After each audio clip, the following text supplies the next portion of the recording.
This reality, this infinity, is teeming with different expressions of life. And some of it's interacting with us.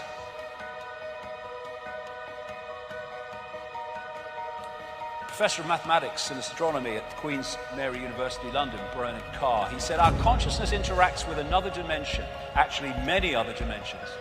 Our physical senses only show us a three-dimensional universe. What exists in the higher dimensions are entities we cannot touch with our physical senses. Exactly. So, the idea that we just operate in isolation of everything else is, for me, crazy.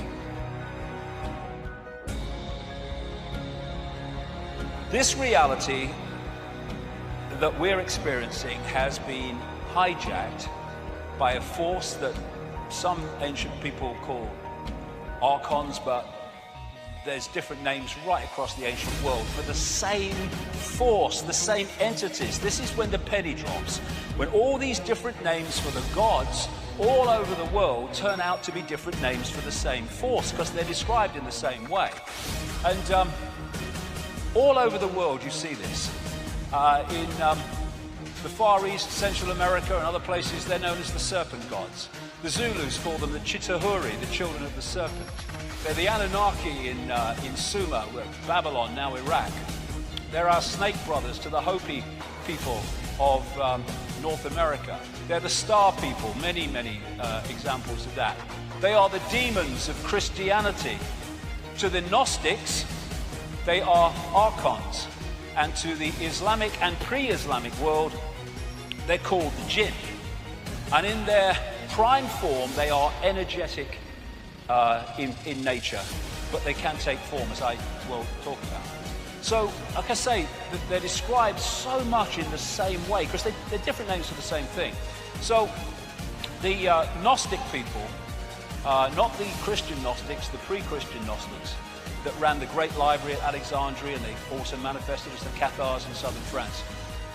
They say that the Archons are made from luminous fire. The jinn, according to Islamic and pre-Islamic belief, are made from smokeless fire. And you see this correlation of description wherever you go. Now this, for me, was one of the great finds ever in terms of understanding the nature of what is happening. At Nag Hammadi in France, Montségur, that fort on the hill where I've been a couple of times, the religious establishment wanted these people destroyed because they were dangerous, because they had the truths they didn't want the people to know about. And this is what these scrolls and this find at Nag Hammadi said. 1/5 of the texts, and there were lots of them, were about a force they called the Archons, which they say created our physical universe, and they equated them with the Judeo-Christian Yahweh Jehovah God. And when you see the Old Testament kill 'em and flog 'em and all that stuff God, it fits precisely with the descriptions of the Archons by the Gnostics. So what they say in these writings, in these texts, is that, well, first of all, Archon means prince, ruler, authorities, or from the beginning. That's why they use the word Archon. They said that the Archons and the Lord Archon, which they called the Demiurge, was a fake god that created our physical or material reality as we perceive it. The Gnostics related the Demiurge, like I say, to the Judeo-Christian Yahweh Jehovah God, and they are inorganic, not resulting from or produced by growth. They are artificial.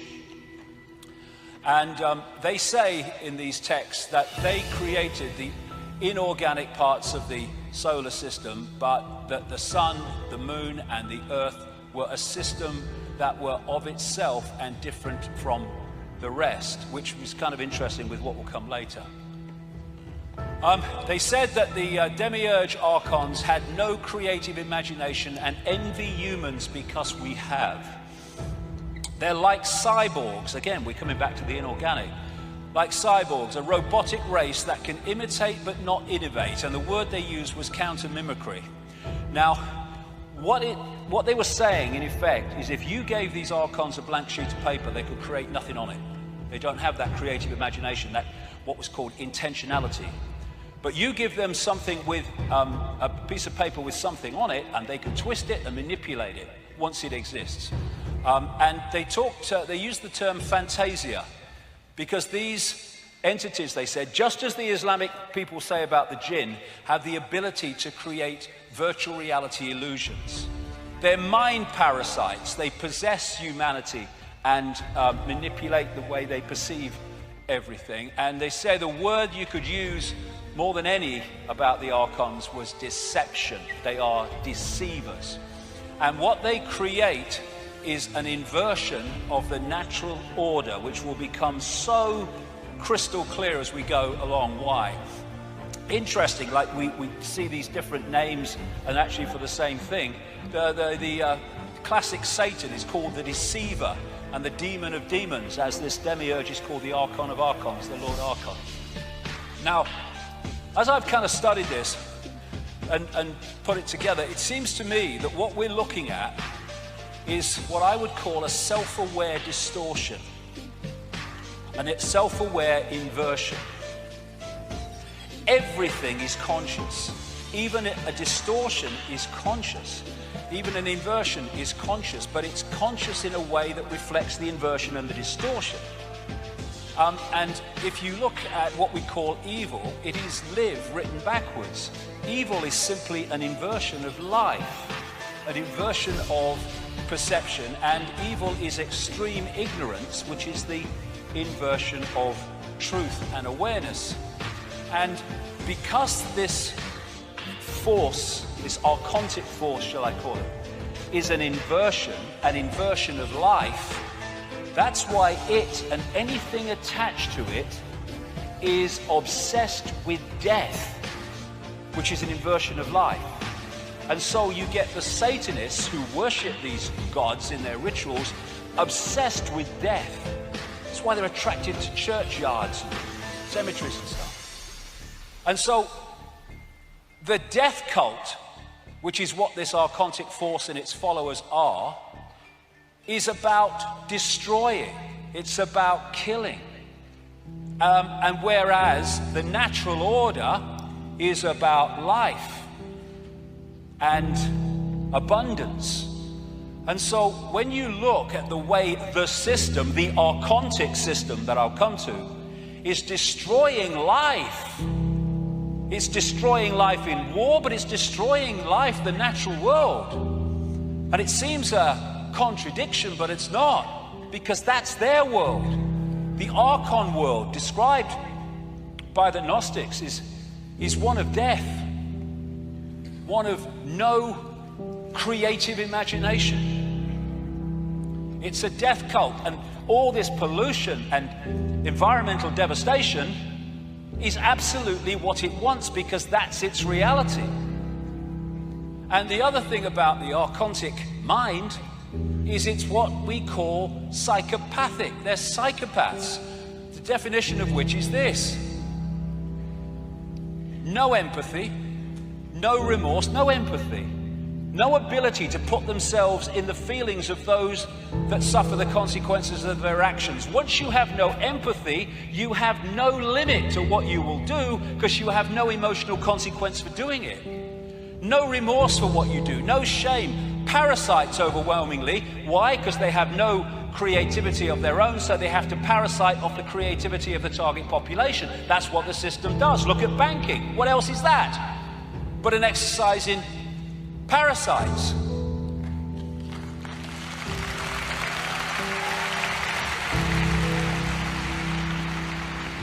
And these people, which manifest as many world leaders and all the rest of it I'll come to, are pathological liars. What is a pathological liar? An inversion of truth, inversion. And they'll do whatever it takes to get their end goal. Other thing, the Gnostics used in these texts the word hal, meaning simulation. They talked about the fact that these archons could create what we would call virtual realities through controlling perception. They said about the Archons, they make something appear to happen that does not happen. They can induce a virtual reality experience in the translation. And what do the Islam and pre-Islamic worlds say about the jinn? They can manipulate humans by creating illusions.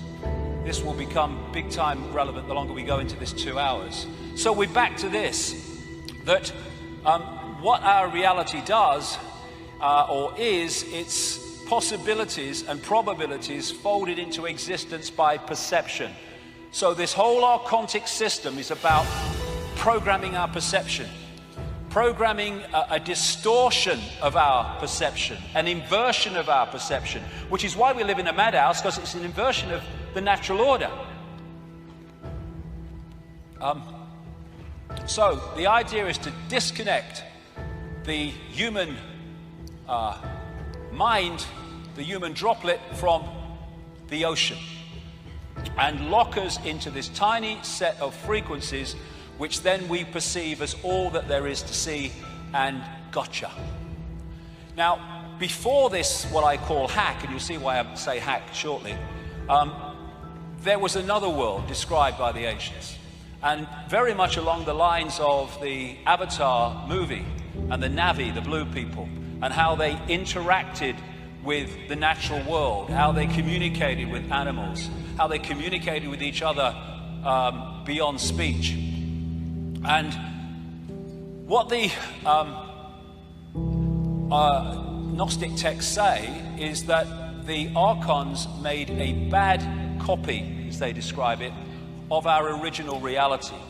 The original reality was that kind of Avatar world. And when you say that without the first 2 hours, it would sound ludicrous and ridiculous, and that's impossible. But we're not dealing with the physical. We're dealing with information. That world is an information construct which we decode into a lovely world. This is an information construct which we decode into the world that we have today. And the idea, this might need a battery, mate. The idea is was to create this illusory reality and replace the old reality, and then this needs a battery, I think, because it's going on me. Anyway, and then tuning humans into that bad copy. Now, when you think about it, we're tuned into an information field of certain frequencies. We decode that into a reality. If we are then moved, our dial is moved, so we're decoding something else, we just decode another completely different reality. And that's what is meant by this bad copy. So this is an image that sums it up. I'm walking outside in the sun. You don't have to be in the sun. You just have to decode the fact you're in the freaking sun. And it's the same with this bad copy. You just decode a reality and you think it's real because it's the only one that you can perceive. So you can decode a reality of the Avatar kind, and then you are fed a different information source, tuned into it, ways that I'll come to, and then you decode a different reality, what I call the archontic reality. And this, I would strongly suggest, is the fake reality that we have been decoding through what we call known human history, modern human history, and further, that we think is just a natural world. It ain't. If you can create a virtual reality simulation, then you can create an alternative to it as well, which is what the bad copy is. And you're tuned to it through something called entrainment. Entrainment is the process by which, if you have 3 violins and they're all plucked to the same note, therefore they are the dominant frequency, put another violin in there, either plucked to another note or not plucked to any note, and it will start vibrating in sympathy with them, because they're the dominant frequency. And if you can create a dominant frequency, then you can start to entrain the human decoding system into that frequency, and suddenly you're decoding a completely different reality. And once that happens, they gotcha. If you don't realize that's what's happened, because to you, well, this is how it is, mate. This is the world, isn't it? Well, what world is it? That's my question.